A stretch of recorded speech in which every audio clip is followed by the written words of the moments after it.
सभी को प्रभु यीशु मसीह के पवित्र और मीठे नाम में जय मसीह की।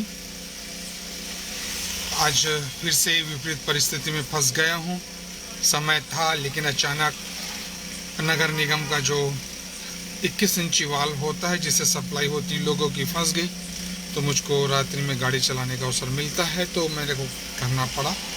लेकिन फिर भी मैं समय निकाल के प्रभु की महिमा और संगति करना चाहता हूँ, क्योंकि एक एक पल कीमती है। इससे पहले हम सारी बातें करें, आइए हम पहले प्रभु को महत्व दें, प्रभु की महिमा करें, स्तुति करें और प्रभु को धन्यवाद दें। प्रार्थना करेंगे। हे हमारे परमेश्वर पिता, हम प्रभु यीशु मसीह के पवित्र और मीठे नाम से हम आपके पास आते हैं। आपको हृदय से धन्यवाद देते हैं खुदा बाप के आपने प्रभु यीशु मसीह में हमें संभाला और इस योग्य बनाया कि हम आपकी महिमा और आपकी जयकार, आपकी हम लोग सिताइश कर सकते हैं। पिता परमेश्वर, हम आपको हृदय से धन्यवाद करते हैं कि आपने हमें स्वतंत्र किया कि हम कहीं भी जैसे भी हो, जिस हाल में हो, हम आपकी महिमा करें, स्तुति करें, जय जयकार करें। हाँ प्रभु जी, धन्यवाद देता हूँ कि इस पल में भी हम थोड़े से समय निकाल सकते हैं और आपकी महिमा में हम अपने आप को खर्च कर सकते हैं।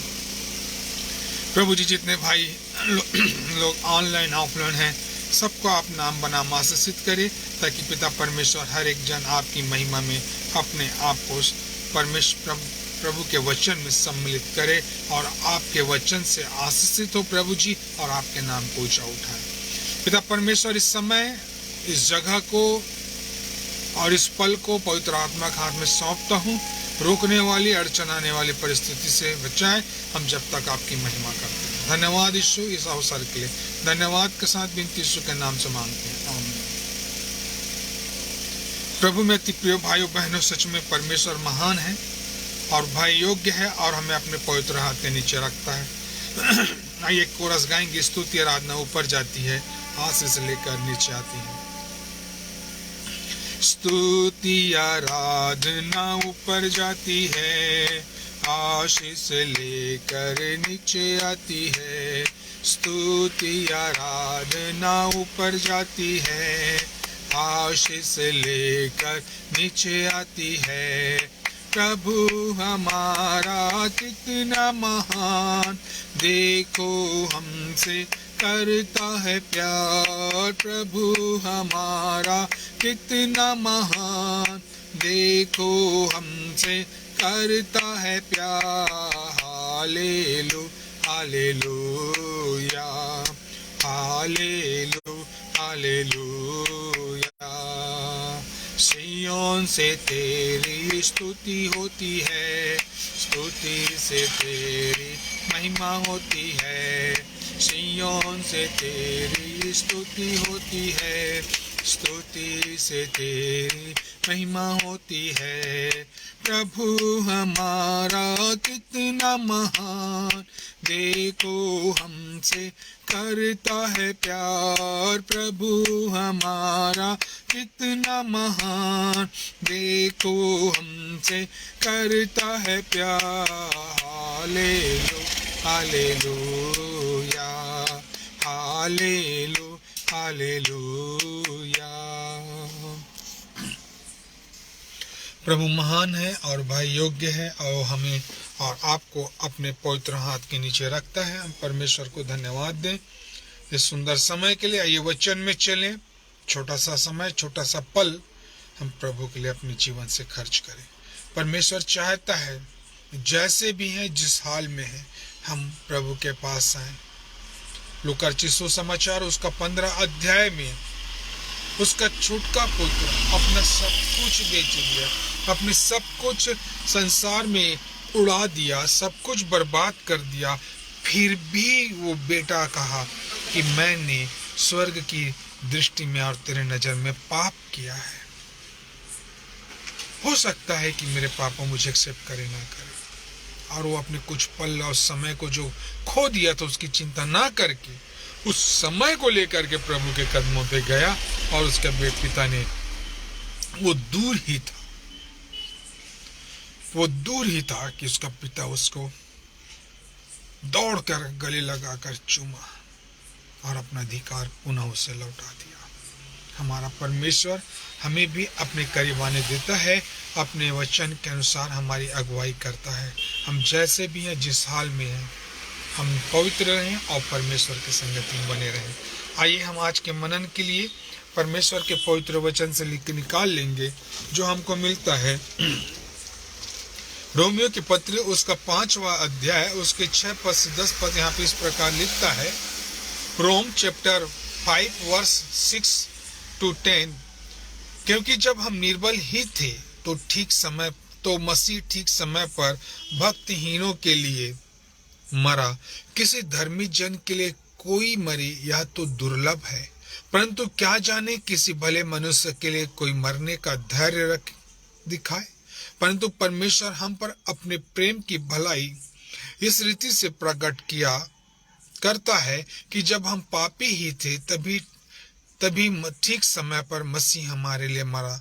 तो जबकि हम अब उसके लहू के कारण धर्मी ठहरे, तो उसके द्वारा परमेश्वर के क्रोध से क्यों ना बचेंगे, क्योंकि बैरी होने की दशा में उसके पुत्र की मृत्यु के द्वारा हमारा मेल परमेश्वर के साथ हुआ, फिर उद्धार क्यों ना पाएंगे। हालेलुया। सच में परमेश्वर आपको और मुझको सिखलाता है, कहता है क्योंकि बैरी होने की दशा में हम उसके पुत्र के मृत्यु के द्वारा परमेश्वर के साथ हमारा मेल हुआ परमेश्वर के साथ, फिर मेल हो जाने पर उसके जीवन के कारण हम उद्धार क्यों ना पाएंगे। सत्य है कि हम यहाँ पे मनुष्य के पतन को देखते हैं, मनुष्य के पतन के जीवन को देखते हैं कि मनुष्य का जीवन किस प्रकार से पाप में डूबा हुआ था। लेकिन परमेश्वर ने ठीक समय में अपने पुत्र को क्या किया, हम मनुष्यों के लिए जो विश्वास करते हैं उसके लिए परमेश्वर ने अवसर दिया। करें, स्मरण करें और अपने आप को प्रभु के कदमों पे लाएं। और ठीक कहता है, किसी धर्मी जन के लिए कोई मरे यह तो दुर्लभ है, परंतु क्या जाने किसी भले मनुष्य के लिए कोई मरने का धैर्य दिखाए। परंतु परमेश्वर हम पर अपने प्रेम की भलाई इस रीति से प्रकट करता है कि जब हम पापी ही थे तो ठीक समय पर मसीह हमारे लिए मरा। हालेलुया। ये जो परिच्छेद है जो आपके सम्मुख मैं पढ़ रहा हूँ, ये परमेश्वर के पवित्र वचन रोमियो की पत्री उसका 5वां अध्याय उसका 6 से 10 पद में है, और ये हमारे पतित जीवन को उजागर करता है। ये हमारे पतित जीवन को उजागर करता है कि हमारा जीवन कैसा है, हमारा जीवन कैसा था, अब कैसा है। ये हमें विचार करने का अवसर देता है कि हम अपने इस पतित जीवन में हम कैसे प्रभु के पास आए। हमारी दशा जो थी क्या थी, हमारी जो आत्मिक दशा थी, मनुष्य की आत्मिक दशा क्या है, पतित है, पतन में है, डूबा हुआ है। इसलिए परमेश्वर के वचन में हम जल्दी से कुछ बातों को देखेंगे जो हमें दिखलाता है मनुष्य का पतित जीवन, मनुष्य का आत्मिक दशा क्या है। वो परमेश्वर से दूरी है, वह परमेश्वर से भटका हुआ था, वो परमेश्वर के ज्ञान से प्रकाशन से अनजान था, वह परमेश्वर से भटका हुआ व्यक्ति था। आज मनुष्य का जीवन परमेश्वर से दूर है, अर्थात उसका जीवन पतित है, उसका जीवन भटका हुआ है, वह और अपने जीवन में ऊंचा उठ नहीं पाता। मनुष्य कितनी भी अपनी सामर्थ्य को दिखाए, मनुष्य कितने भी अपने आप को ऊंचा उठाए, लेकिन वो अपने आप में कुछ नहीं कर सकता। इसलिए परमेश्वर का वचन क्या बोलता है, हम यहाँ पे पढ़ें रोमियो की पत्री उसका 5वां अध्याय और हम उसके 9 पद को पढ़ते तो वहाँ पे लिखा है, 9 और 10 पद में यहाँ पे लिखा है, जब हम उसके लहू के द्वारा धर्मी ठहरे तो उसके द्वारा परमेश्वर के क्रोध से क्यों ना बचेंगे। फिर कहता है, क्योंकि जब हम निर्बल ही थे तो मसीह ठीक समय पर भक्तिहीनों के लिए मरा। जब हम निर्बल थे, अर्थात हमारा जो संबंध था परमेश्वर से विच्छेद था, हमारा जो संबंध था परमेश्वर से दूरी हो गई थी, हम अपनी अभिलाषाओं में भटक गए थे, हम अपनी अभिलाषाओं में इतने मशगूल हो गए थे कि हमने उस परमेश्वर के प्रेम को भूल गए। इसलिए हमने पढ़ा लूका 15 में, वहां पे उड़ाऊ पुत्र का दृष्टांत।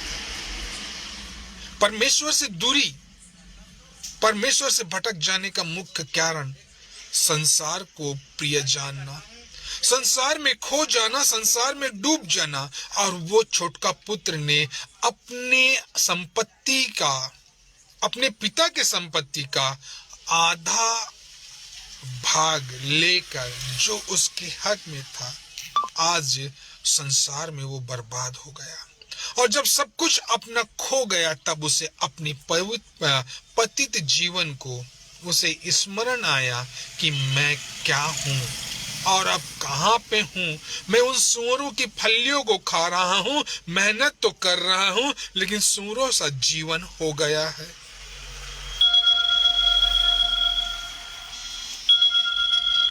इसीलिए परमेश्वर का वचन आपको और मुझको सिखलाता है, मनुष्य का आत्मिक जीवन परमेश्वर से दूर है।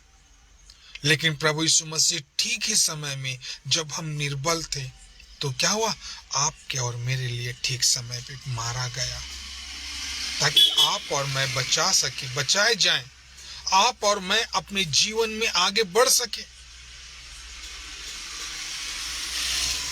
क्योंकि मनुष्य के पास जब धन आ जाता है तो सबसे पहले वो अपनों को भूल जाता है। हालेलुया, ये सच्चाई है। परमेश्वर इस वचन के द्वारा आपको और मुझको आशीष दे। दूसरी बात हम देखते हैं, मनुष्य का पतित जीवन, वचन को हमने पढ़ा है, लिखा है, क्योंकि जब हम निर्बल ही थे, मतलब हमें कोई ताकत, हमें कोई सामर्थ, हमें कोई योग्यता, हम उस लायक थे ही नहीं जिसके द्वारा परमेश्वर हमें क्या करे, ग्रहण करे। क्योंकि हम अपने बाप दादों से जले हुए रीति रिवाजों को मानते हुए आए, और हमारे बाप दादों के द्वारा जो हमें प्राप्त हो वो पाप ही पाप तो था। लेकिन परमेश्वर ने अपने पुत्र के द्वारा आपको और मुझको जीवन दे करके यह बतला दिया कि वही एक प्रभु यीशु मसीह है जो जीवितों में से जी उठा, और वही हमारा साथी है। कहता, क्योंकि बैरी होने की दशा में उसके पुत्र के मृत्यु के द्वारा हमारा मेल परमेश्वर से हुआ, फिर मेल हो जाने पर उसके जीवन के कारण हम उद्धार क्यों ना पाएंगे। जब हमारा मेल हो गया तो हम क्या पाएंगे, अब उद्धार को पाएंगे। हमारा मेल परमेश्वर से नहीं था, हम संसार में खोए हुए थे, हम अपने भक्ति को, हम अपने धर्मीपन को सिर्फ आडंबर में हम ढूंढ रहे थे। आज दोपहर को मैंने जब पास्टर कपिल शर्मा के पेज में जब हम चर्चाएं कर रहे थे वचन से, तो वहां पे एक बात मैंने देखा, यूहन्ना 3 अध्याय उसके 1 से 3 पद को पढ़ते तो वहां पे एक फरीसी है, और उसके विषय में लिखा है वो यहूदियों का सरदार था, और उसके विषय में एक अच्छी बात लिखा था, धर्मी था। धर्मी होना मनुष्य के लिए कोई बड़ी बात नहीं है। धर्मी होना मनुष्य के लिए कोई बड़ी बात नहीं है। आप बाइबल में देखेंगे कि मरियम भी धर्मी था, यूसुफ भी धर्मी था। मैं महसूस किया, मैं किसी को बुरा या नहीं भला बोल सकता, लेकिन मेरे थॉट, मेरी जो सोच वो बतलाती है। और परमेश्वर धर्मी लोग को चुनता है और अपने पास बुला के उसे नए सिरे से नया जन्म देता है। एग्जाम्पल, वो तो क्रिसमस का समय था तो मैंने बयां किया था, मरियम को परमेश्वर ने क्यों चुना मालूम? वो धर्मी था, उसे भी उद्धार की आवश्यकता थी, इसलिए उसके कोख में खुदावन ने पवित्र आत्मा से प्रभु यीशु मसीह को दिया। धर्मी था। एक तरफ हम देखते हैं यूसुफ, उसके विषय में लिखा था कि वो मरियम को त्यागना नहीं चाहता था, क्योंकि वो धर्मी था, उसे बदनाम नहीं करना चाहता था, और परमेश्वर ने उसे ही चुना और इसीलिए मरियम को अपने घर में लाया। क्यों मालूम है? क्योंकि मरियम के कोख में हमारा उद्धार करता प्रभु यीशु मसीह था। हालेलुया। परमेश्वर अपने वचन से हमको सिखलाता है। यहां भी हम देखते हैं निकोदेमुस को, जो धर्मी तो था परंतु वो नया जन्म नहीं पाया था, इसलिए वो रात के समय, आप 1 से 3 को पढ़ेंगे तो लिखा है, वो रात के समय में और कहता है मैं जानता हूं कि तू परमेश्वर से होकर, परमेश्वर के द्वारा रब्बी होके आया है, गुरु होके आया है, इसलिए तू ये आश्चर्य कर्म दिखाता है। इसलिए मेरे प्रियो, हम अपने आप को जाने। हम धर्मी होने से कुछ नहीं होने वाला, हम धर्मी होके कुछ नहीं कर सकेंगे, क्योंकि अभी हमने वचन को पढ़ा है रोमियो 5 उसके 6 से 10 में, हम पतित जीवन, हमारा जीवन गिरा हुआ जीवन, और हम आडंबरों में सिर्फ प्रभु यीशु मसीह के लिए ताली बजाते हैं, वचन के 2 शब्द पढ़ते हैं और प्रार्थना करते हैं। हमसे तो अच्छा वो निकोदेमुस था, जो सरदार था, फरीसियों में का पंथ का था। हमें सिखलाते हैं मेरे प्रियो, हमें भी अपने जीवन में बलिदानी जीवन होना है, जैसा प्रभु यीशु मसीह का जीवन है। वचन कहता है इफिसियों की पत्री उसका 5वां अध्याय उसके 1-2 पद में, और फिलिपियों की पत्री उसका 2 अध्याय उसके 5 और 6 पद में कहता है, जैसा प्रभु यीशु मसीह का स्वभाव था वैसा स्वभाव तुम्हारा हो। उसका स्वभाव कैसा था? बलिदानी था, प्रेमी था। इसलिए हम परमेश्वर को धन्यवाद दें कि प्रभु यीशु मसीह के द्वारा हम अपने पतित जीवन को क्या कर सकते हैं? झांक सकते हैं, उसमें देख सकते हैं, उसे अपने आप को टटोल सकते हैं। हम सच्चाई है, किसी पे उंगली उठाएं, किसी के विषय में कहें, सबसे पहले हम अपने आप को, अपने गिरेबान को देख लें। प्रभु यीशु मसीह ने यही तो कहा था उस पापनी स्त्री को, व्यभिचारिणी स्त्री को, जब वो जमीन में लिख रहा था, तब उसने कहा यदि तुम में से कोई पापी ना हो तो पहला पत्थर मारे। जी हाँ, हमें अपने आप को झांकने का। दूसरी बात हम देखते हैं कि हमारे जो आत्मिक जीवन है वो मनुष्य का आत्मिक जीवन, आत्मिक दशा जो है वो क्या है? अंधा है। वो क्या है? अंधा है। मनुष्य के पास 2 आंख, 2 हाथ, 2 पैर और पूरा जीवन है, और वो जीने के लिए पूरा 70 साल, 80 साल, किस स्थान के 90-100, और जैसा परमेश्वर की सामर्थ वैसा उससे आगे बढ़ता है। लेकिन मनुष्य क्या है? अंधा है। मनुष्य का जीवन अंधा है। वो सिर्फ अपने आप को देखता है, वर्तमान में जीना चाहता है, और वो दूसरों को देख के कहता है कि मेरे पास ये हो, मेरे पास ये रहे, मेरे पास हर सुख सुविधाएं और हर एक वस्तु हो, ताकि मुझे किसी भी भली वस्तु की घटी ना हो। यही तो उसका अंधापन है। जहां पे मैं आता है वहां पे परमेश्वर हट जाता है। सिमसोन को इतना अपने ऊपर घमंड हो गया था, न्यायों की पत्री में पढ़ते हैं, सिमसोन को इतना घमंड हो गया था कि वो अब पाप के ऊपर पाप कर रहा था, और अपने बलवानपन का, अपने सामर्थ्य को दलीला के घुटनों में टेक करके क्या किया? खत्म कर दिया। प्रियो, परमेश्वर का वचन पवित्र है, हमारे हृदय और गांठ गांठ और गुदे गुदे को आर पार छेद देता है। हम इतने अय्याशीपन में, धन के लोभ में, संसार की सुंदरता में अंधे हो जाते हैं कि हम भूल जाते हैं कि परमेश्वर ने हमारा चुनाव प्रभु यीशु मसीह में क्यों किया। हम तो पहले भी अच्छे थे, जब प्रभु यीशु मसीह में नहीं थे तो हम पहले भी प्रभु यीशु मसीह में नहीं थे तो बहुत अच्छे थे, लेकिन हम आत्मिक अंधेपन में थे। लेकिन जब से हमने वचन को पाया, जब से हमने वचन को पढ़ा, वचन के आ जाने से हमारी आंखें खुल गई, ताकि आप और मैं प्रभु को पहचान सके। क्योंकि हम भी अथेने के लोगों के समान, प्रेरितों के काम की पुस्तक में अथेने नगर के लोगों के समान क्या थे? अनजाने देवी देवताओं की पूजा करते थे, अनजाने, जिसे पहचानते नहीं थे, जब हमारी सच्ची पहचान हो गई, जब हमारी सच्ची परख हो गई, जब हमने सब कुछ प्रभु में रह के पा लिया, तो अब क्यों हम अपने आत्मिक अंधेपन से दूर नहीं होते। वो छुटका पुत्र को अपने दोस्तों के साथ अय्यासी सूझा, उस छुटके पुत्र को अपने दोस्तों के साथ जीना अच्छा लगा, उस छुटके पुत्र को अपने भाई, अपने पिता, अपने माता, अपने घर बारों के साथ रहना उसे अच्छा नहीं लगा, क्योंकि उसके संसार की आंखों ने उसके आंख को अंधी कर दी थी। संसार की सुंदरता ने, मनभावुक वस्तुओं ने, संसार की चीजों ने उनके आंख के ऊपर पर्दा कर दिया था।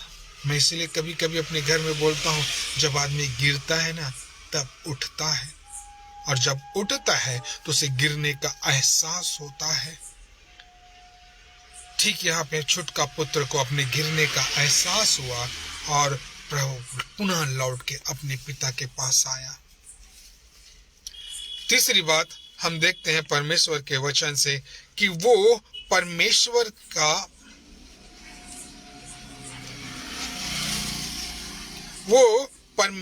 का शत्रु है।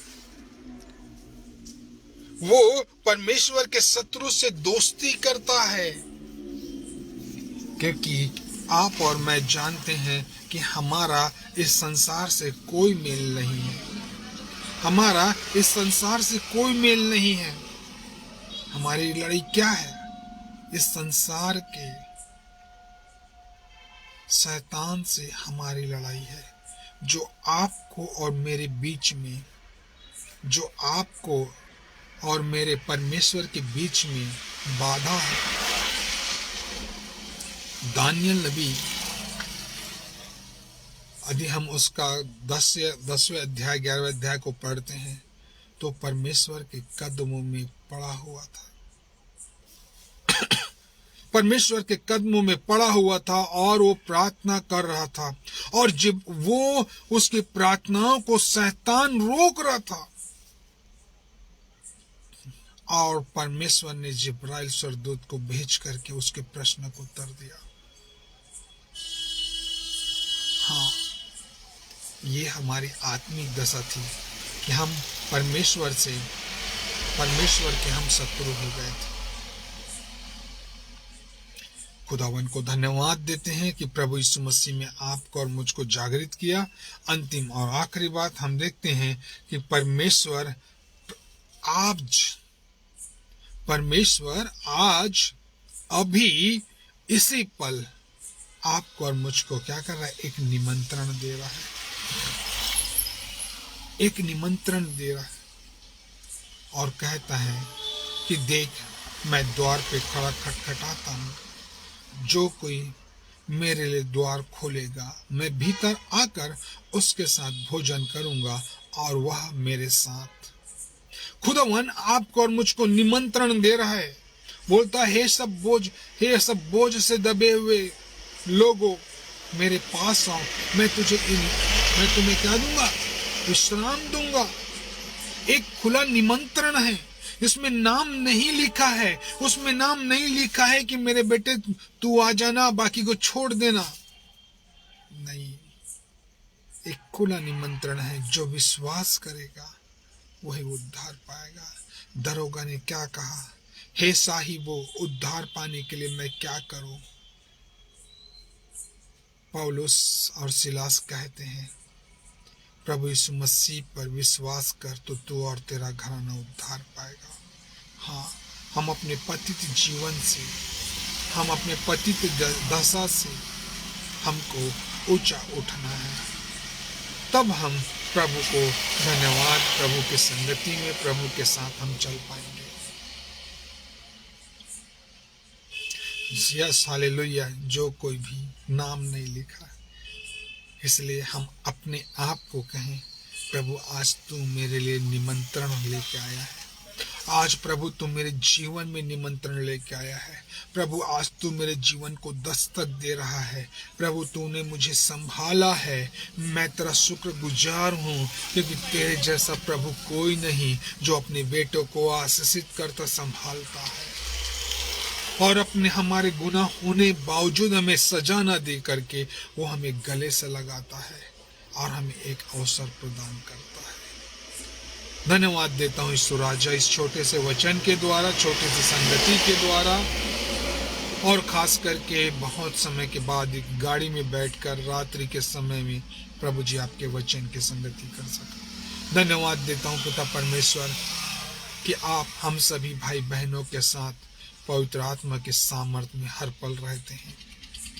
हम आपको धन्यवाद देते हैं जितने भाई बहनों ने इस ऑनलाइन ऑफलाइन लाइक कमेंट्स में सहभागी दिए हैं, उन सबको ईश्वर आप आशीषित करना और उनके घर और घरानों को विश्वास में उठाए रहना, ताकि वचन कहता है परमेश्वर हमें ठीक समय में अपने बलवान हाथ के नीचे रखे, वो हमें ठीक समय में प्रभु जी धन्यवाद देते हैं आपके अनुग्रह। धन्यवाद के साथ विनती यीशु के नाम से मांगते हैं, आमीन। आप सभी भाई बहनों को प्रभु यीशु मसीह में जय मसीह की, और पूरा समय नहीं दे पाया उसके लिए क्षमा चाहता हूँ। फिर प्रभु में मिलेंगे, प्रभु की महिमा करेंगे।